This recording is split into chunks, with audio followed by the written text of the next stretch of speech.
In this lesson, you will define momentum and impulse.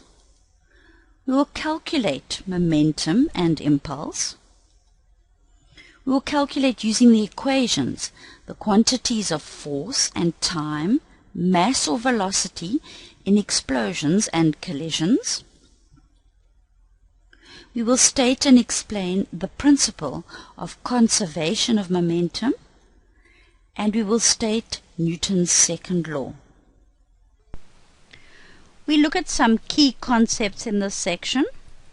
We look at mass, velocity and time,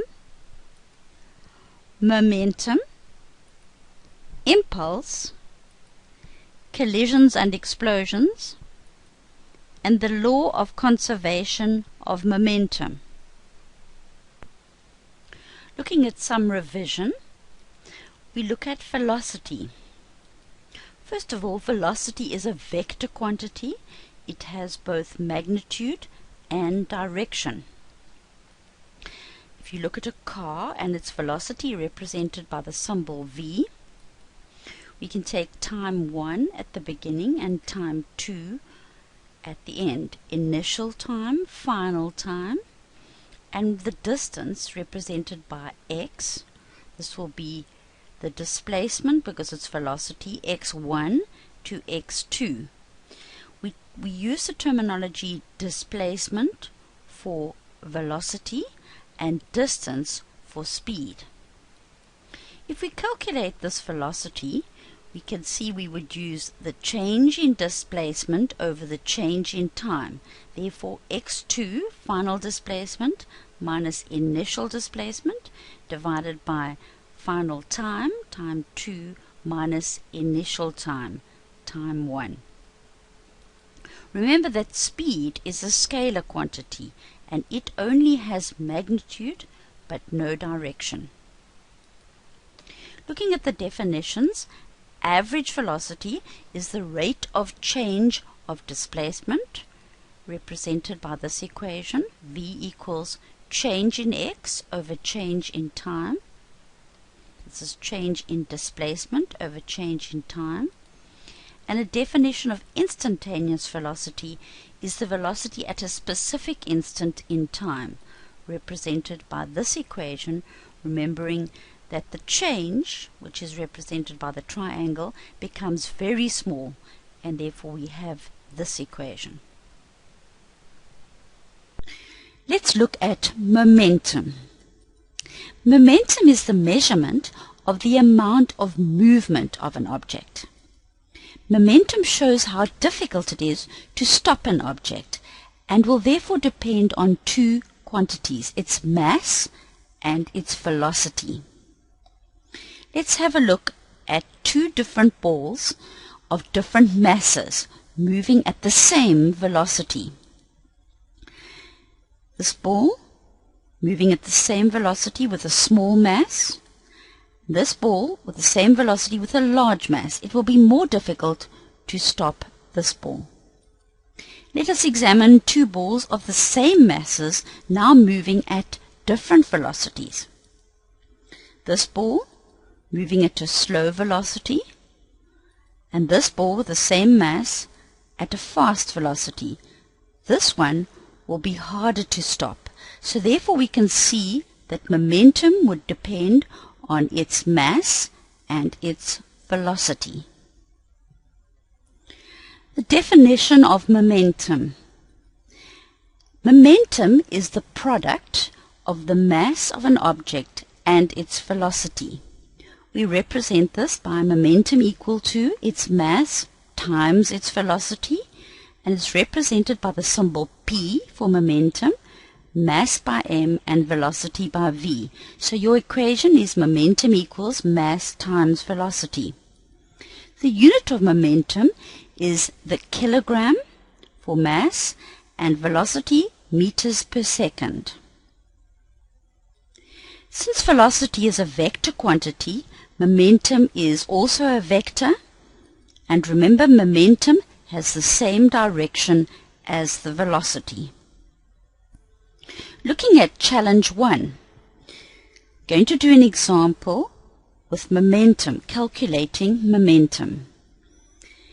In a rugby team, which of the following players would be the most difficult to stop? For example, a fly half with a mass of 90 kilograms running at 10 meters per second, or a forward with a mass of 120 kilograms running at 8 meters per second. Now, let's calculate it, the solution. The fly half's momentum, we calculate each player's momentum since P equals mass times velocity. Looking at the fly half, 90 kilograms is his mass and he's running at a velocity of 10 meters per second. And you multiply the two, 90 kilograms times 10 meters per second, his momentum will be 900 kilogram meters per second. The forward, his momentum, is equal to a mass of 120 kilograms times 8 meters per second, and his momentum would be 960 kilogram meters per second. This means it will be more difficult to stop the forward who has a greater momentum than the fly half. We now look at Newton's second law in relation to momentum. A force is always required to change an object's momentum. So to increase or decrease the momentum or change direction. Let's look at the definition for Newton's second law. It states that the net resultant force acting on an object is equal to the rate of change in momentum. In equation form, the F-res, resultant force, or the F-net, is equal to a change in momentum over change in time. We will now derive the general form of the resultant force equal to the mass times the acceleration from this equation. Remember, Newton's second law states the net force acting on an object is equal to the rate of change in momentum. We're now going to derive the equation, the resultant force or the net force equal to mass times acceleration, which is Newton's second law. Consider an object with an initial velocity, vi, and a final velocity, vf. There we can consider a bullet, initial and final. From Newton's second law, we can see that the net or resultant force is equal to a change in momentum, which is change in momentum over change in time. And we also know the change in momentum equals the final momentum minus the initial momentum. Remembering final momentum is mass times its final velocity, and initial momentum will be mass times initial velocity. So if we substitute equation 2 into equation 1, we can see F net equals to, there's equation 1, and we're substituting PF minus PI into there, and using the m times final velocity minus m times initial velocity, we can take out mass and bracket final velocity minus initial velocity, and then we can see that final velocity and initial velocity equals a change in velocity. And if we realize that acceleration is equal to change in v over change in t, we can substitute a for that value there, and we will get F net equal to mass times acceleration. And then we have derived Newton's second law. The resultant force or net force equals the mass times the acceleration. Let us now look at impulse. The definition of impulse, it is the product of the net force and the time for which it acts on an object. And this is equal to the change in momentum of a system. This is an important equation, that the impulse equals the change in momentum. There's the change in momentum equation which we dealt with in the previous slide. Now this equals the impulse, which is the F net, or the net force, times the change in time. Examining this concept, we look at cricket players catching a ball at a high velocity. They have to stop the ball with their hands. Making the ball slow down requires an impulse acting against the direction of motion. By moving their hands backwards as they catch the ball, it will increase the time taken to stop the ball. And this will decrease the force on their hands as they catch the ball.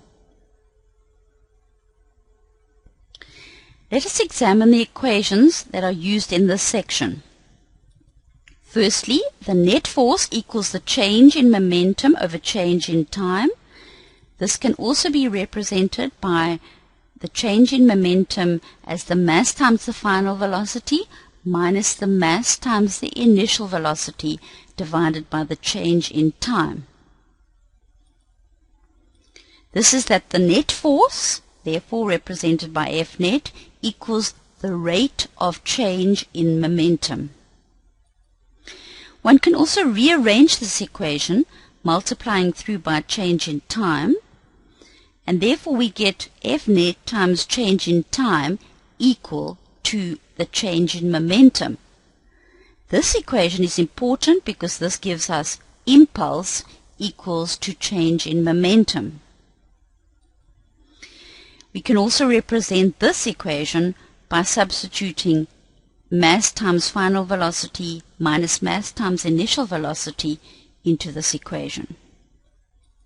Remember, therefore, that the net force times the time that the force acts is equal to the object's change in momentum. Remember, F times change in t is called the impulse, and importantly, that the impulse equals the change in momentum. Looking at challenge number 2.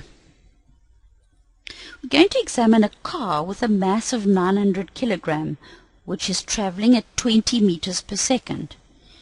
It accelerates uniformly to reach a velocity of 60 meters per second in 5 seconds. Now we're going to calculate the net or resultant force applied by the car engine. First of all, we draw a diagram. Summarizing all the information, the mass of the car is 900 kilograms. It's traveling at an initial velocity of 20 meters per second. It accelerates to reach a final velocity of 60 meters per second. The change in time is 5 seconds. And we are asked to calculate the net or resultant force applied by the car engine. F net equals question mark. Summarizing our data, mass 900 kilogram, initial velocity 20 meters per second, final velocity 60 meters per second, and change in time 5 seconds, and we required to calculate the unknown F net. Now I'd suggest you switch the DVD off or pause the DVD and calculate the solution. We now look at the solution for challenge 2. First the data, which is summarized. Now the calculation. The net force equals the change in momentum over change in time, which equals mass, final velocity minus initial velocity over change in time. We substitute the values into the equation. 900 kilogram times final velocity 60 meters per second minus 20 meters per second divided by the change in time, which is 5 seconds.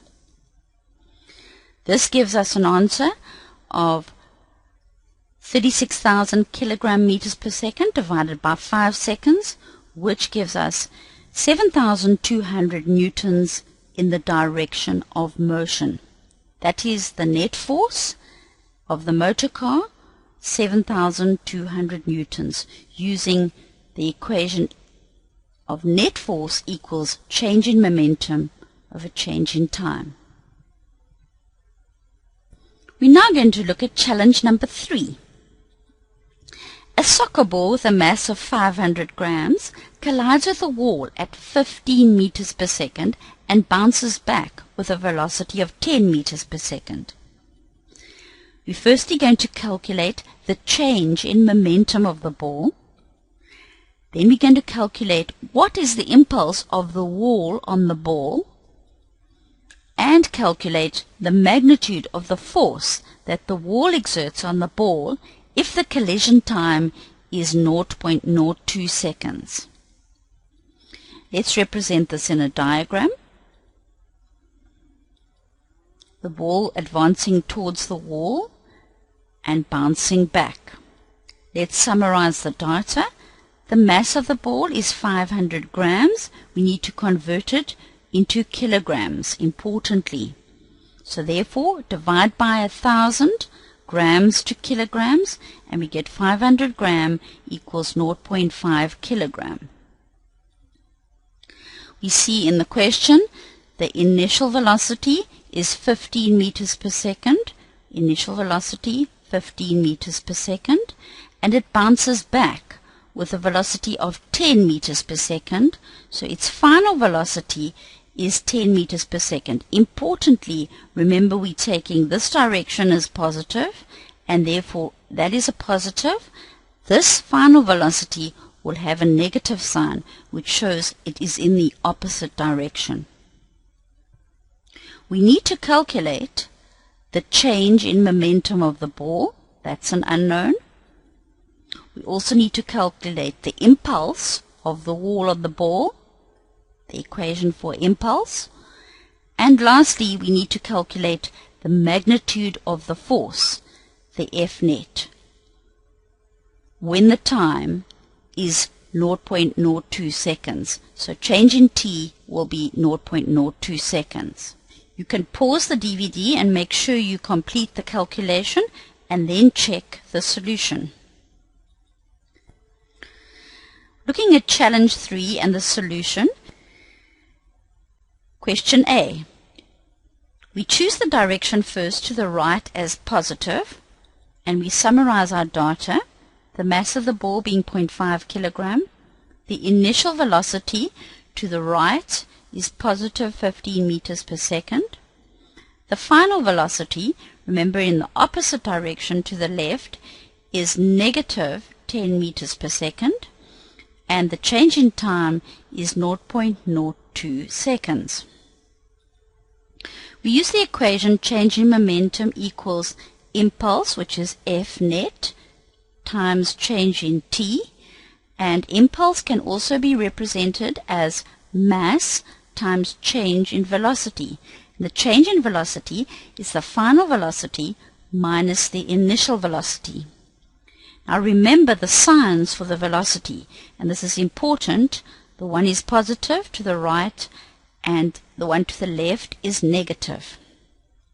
Substituting into the equation, we see the mass 0.5 kilogram, the final velocity, remember the sign is negative 10 meters per second, then we minus the initial velocity, which is 15 meters per second. And we calculate out and we get a negative value of 12.5 kilogram meters per second.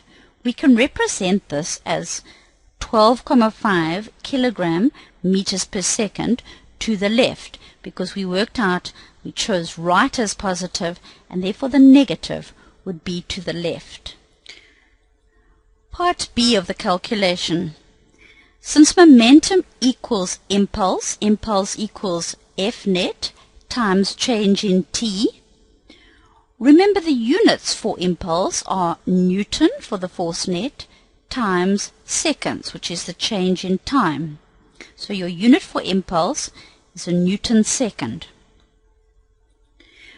You can then see that the change in momentum equals the impulse, and we calculated the change of momentum in the calculation above, and therefore the impulse, or change in momentum will be 12,5 Newton seconds to the left. Calculation C is asked to calculate the F net. We need to then make F net the subject of the formula. You can see if F net is the subject of the formula, we need to divide through by change in time, and therefore F net will equal change in momentum over change in time. We substitute into this equation, remembering the signs, a negative 12,5 kilogram meters per second for the change in momentum, and we divide through by the change in time, which was given in the question, 0,02 seconds. The answer to this is negative 625 newtons, and we can represent that as 625 newtons to the left. So the resultant force, or the F net force, would be 625 newtons to the left. We're now going to look at collisions. There are two types of collisions. Firstly, we're going to look at elastic collisions. There's no deformation of the colliding objects in an elastic collision. There's no change in the internal energies of the objects. No other form of energy is produced, and the total kinetic energy before the collision equals the total kinetic energy after the collision. We look at the other type of collision, which is called an inelastic collision. Here the colliding bodies deform each other. They will generate heat. They will remove kinetic energy from the system in other ways, and kinetic energy is not conserved. The law of conservation of momentum. The definition: when two or more bodies act on each other, their total linear momentum in an isolated system remains constant. This can be represented as the momentum before the collision equals the momentum after. And if we see this in equation form, momentum before equals mass 1, object 1, times initial velocity of object 1 plus the mass of object 2 times the initial velocity of object 2. Mass 1 is object 1, mass 2 is object 2. Initial velocity of object 1 and the initial velocity of object 2. We see the momentum afterwards is then equal to the final velocity of object 1 times its mass plus the final velocity of object 2 times its mass. If we equate these two equations as in the top equation, the momentum before equals the momentum afterwards, you can see initial velocity on this side of the equation times the masses, making sure you keep the mass 1 and the velocity 1 together, mass 2 and the initial velocity of mass 2 on this side, and on this side the final velocities. Therefore, the total momentum before will equal the total momentum after. Let's look at an example of the conservation of momentum. We will consider a closed or an isolated system where there are no external forces acting. We will consider the collision of two trolleys of the same mass. Let's have a look before the collision. Trolley 1 with mass 1 moving at a fast velocity v1 initial. This side we have trolley 2 with mass 2 moving in at a slow velocity, initial velocity 2. When these trolleys collide, there will be the momentum before equal to mass 1 times initial velocity 1 plus mass 2 times initial velocity 2. Remember, this value will be low and this value will be high. After the collision, what occurs?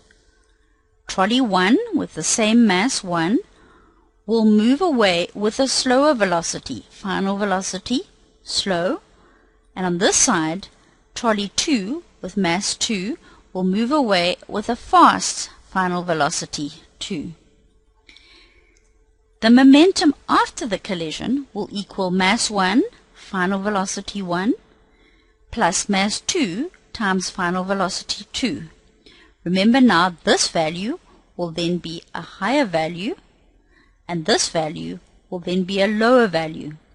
So we will see that the momentum gained by trolley 2 will equal the momentum lost by trolley 1. Remember, the masses remain constant. The momentum before the collision therefore equals the momentum after the collision. Looking at challenge 4, bouncing back. We look at a soccer ball with a mass of 1 kilogram, which is moving eastward with a velocity of 4 meters per second. It collides with a second ball, which has a mass of 1.5 kilogram and a velocity of 3.5 meters per second in the opposite direction. After the collision, the soccer ball bounces back with a velocity of 3.05 meters per second. We need to calculate the total momentum before and after the collision, and we need to calculate the velocity of the second ball after the collision. Let's summarize the data in a diagram. We have one soccer ball with a mass of 1 kilogram and the other ball with a mass of 1.5 kilogram. They're coming together in the opposite direction, and after the collision they bounce back. We look at the velocity initially as +4. Remember, we choose east as positive, and we said the velocity of the ball, the soccer ball moving eastward, is positive 4 meters per second. The initial velocity of this ball will therefore be negative 3.5 meters per second. The final velocity, we given the soccer ball bounces back with 3.05 meters per second, and we need to calculate the final velocity of this ball. We suggest you pause the DVD and do the calculation and then check the solution. Calculation A. Calculate the total momentum before and after the collision. Let's summarize our data. The mass of the soccer ball, 1 kilogram, initial velocity, positive, in the easterly direction, 4 meters per second, and bouncing back in the other direction, opposite, negative, 3.05 meters per second. The other ball, mass 2, has 1.5 kilogram mass, and remember its initial velocity is negative 3.5 meters per second. We asked to calculate the final velocity of ball number 2. The momentum before the collision is represented as P before equals mass 1, initial velocity 1, plus mass 2, initial velocity 2. So we substitute into this equation. Mass 1 is 1 kilogram, initial velocity 4, and ball number 2, 1.5 kilogram times the initial velocity, remember, is negative 3.5 meters per second. We calculate out, and remember that becomes a negative value, and therefore it becomes 4 kilogram meters per second minus 5.25 kilogram meters per second, and we will end up with the momentum before equal to a negative 1.25 kilogram meters per second. This can be represented as 1.25 kilogram meters per second to the left. If we look at the momentum after the collision, we remember we put final velocity in the equation, and we substitute in, this will be 1 kilogram times negative 3.05, that's the final velocity, and then the final velocity F2 is the unknown. The total momentum after the collision will equal the momentum before the collision in an isolated system. Going to the next calculation, where we calculate the velocity of the second ball after the collision, we're going to then solve for the unknown. Remember, we calculated the momentum before to be equal to minus 1.25 kilogram meters per second, and we calculated the momentum afterwards to be this equation with the unknown velocity final of ball 2. We can now solve for this unknown.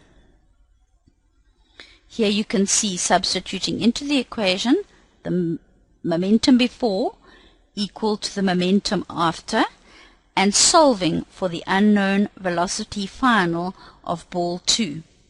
There we calculate that out and divide by 1.5 kilogram. We can then see the kilograms cancel out, and we get the velocity of the second ball to be equal to a positive 1,2 meters per second. And this is, since it's positive, and we chose to the right as positive, it will be 1,2 meters per second to the right. We're now going to look at challenge 5, when objects stick together. Look at a bus with a mass of 3,000 kilograms, which is moving with a velocity of 15 meters per second before it collides with a stationary motorbike, which has a mass of 200 kilograms. If the two vehicles lock together during the collision, what is the combined velocity after the collision? Let's summarize the data. A bus with a mass of 3,000 kilograms moving with an initial velocity of 15 meters per second. It moves forwards and collides with a stationary motorbike. The motorbike's mass is 200 kilograms. Remember, it is stationary, and therefore its initial velocity is 0 meters per second. We asked to calculate the combined velocity after the collision, and therefore we need to work out velocity final. Remember, we need the combined mass. If they lock together, you'll need to use mass 1 plus mass 2 for its combined velocity. You need to do this calculation and then check the solution after pausing the DVD. Let's look at the solution to challenge 5. Let the motion to the right be positive, and therefore we can summarize our data saying the mass 1 is 3,000 kilograms, mass 2 is 200 kilograms, initial velocity of the bus is 15 meters per second. Remember, we're taking to the right as positive. The initial velocity of the stationary motorbike, remember, it is at rest, and therefore it has an initial velocity of 0 meters per second. And we need to calculate the final velocity. We use the equation momentum before a collision equals the momentum after the collision, and we write it out as mass 1 times initial velocity 1, mass 2 times initial velocity 2, and using the combined masses, mass 1 and 2, we can calculate the final velocity.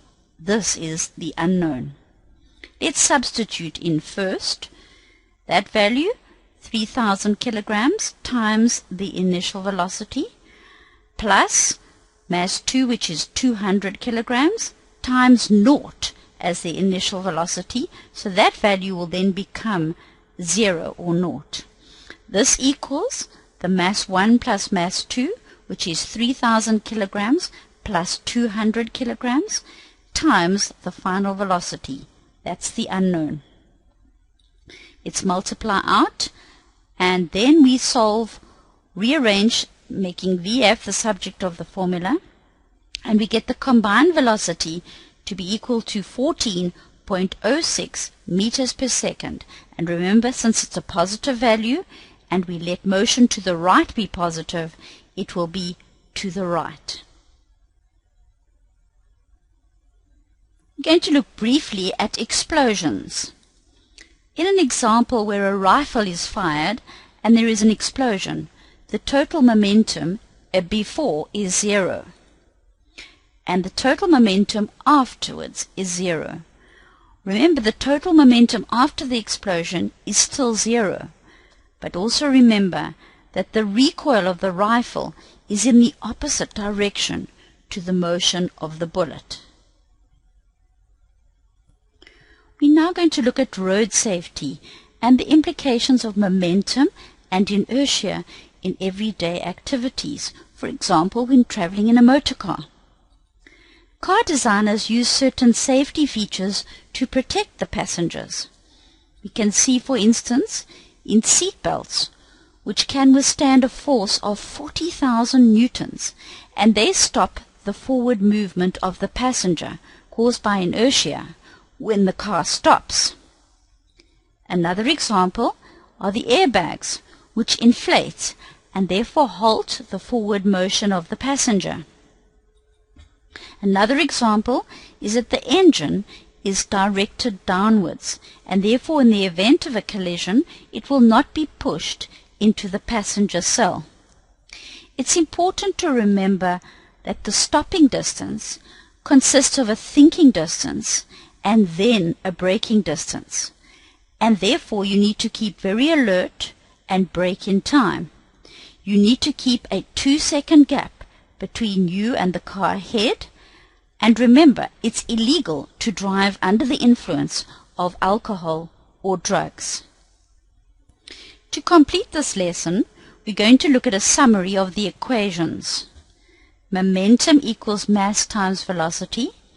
F net is change in momentum over change in time. Impulse equals change in momentum. And then impulse equals change in momentum utilizing the change in velocity as the final velocity minus the initial velocity. Then also looking at the total momentum before equals the total momentum afterwards. P before equals P after. And using mass 1 times initial velocity 1 plus mass 2 initial velocity 2 equals mass 1 final velocity 1 plus mass 2 final velocity 2. You need to revise all these equations and practice as many examples as you can. Looking at a summary of the definitions, we see momentum can be defined as the product of the mass of an object and its velocity.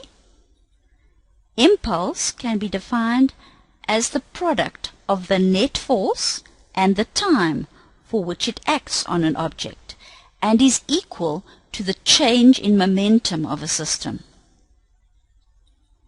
The law of conservation of momentum, that definition states when two or more bodies act on each other, their total linear momentum in an isolated system remains constant. This is the end of the presentation of this DVD. You need to look at additional challenges, and please refer to the following for suggested additional challenges. Here we have Activity 2, Investigating Momentum, page 12 and 13. Activity 3, Calculating Momentum and Impulse, page 15 to 17. And Activity 4, Investigating Road Safety, page 19 to 20. Have fun and enjoy physics.